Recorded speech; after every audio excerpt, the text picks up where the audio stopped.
дастаи хатлон мебошам. Ман тур як сол мешавад ки дар дастаи хатлон таврин мекунанд. Мо имрӯз бо дастаи дӯстӣ бозӣ кардем. Дастаи дӯстиро ғалаба кардем. Ман дар оянда мехоҳам футболбози номӣ шавам. имрӯз мо дар даври аввал ғолиб омадем ва ба даври финалӣ рӯйхат гирифтем. тӯли 3 сол шуд ки ман тамрин мекунам ва мехоҳам футболбози беҳтарин шавам. шарафи футболи ватанро баланд бардорам.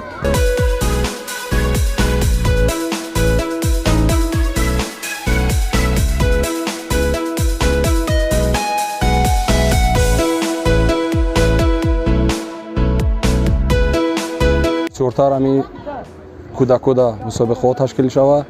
раҳмат барои ташкил кардагии худамон. ояндада ҳаракат мекунем бо мусобиқада иштирок кунем. ман барои ғолиб шудан омадагӣ набудам. ин хеле чизам дар фикрам набуд. ман ҳаракат мекунам ино қати кор кунам.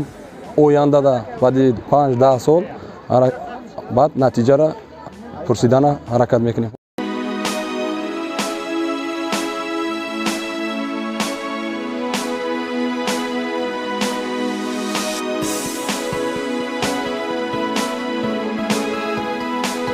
бо дастгирии бевоситаи Федератсияи футболи Тоҷикистон ва раёсати кор бо ҷавонон ва варзиши вилояти Хатлон дар соли 2021 бори якум аст ки мусобиқаи ҷоми истиқлолият бахшида ба 30-солагии истиқлолияти давлатии ҷумҳурии Тоҷикистон роҳандозӣ гардид.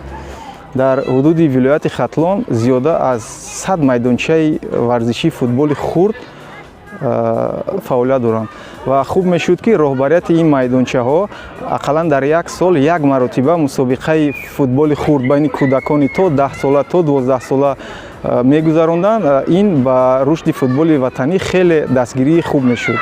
ташаккур ба рӯзномаи Хатлон ки бисёр мусобиқаҳои ки байни кӯдакону наврасон дар вилояти Хатлон мегузарад сари вақт пешниҳоди хонандагони худ мегардонад.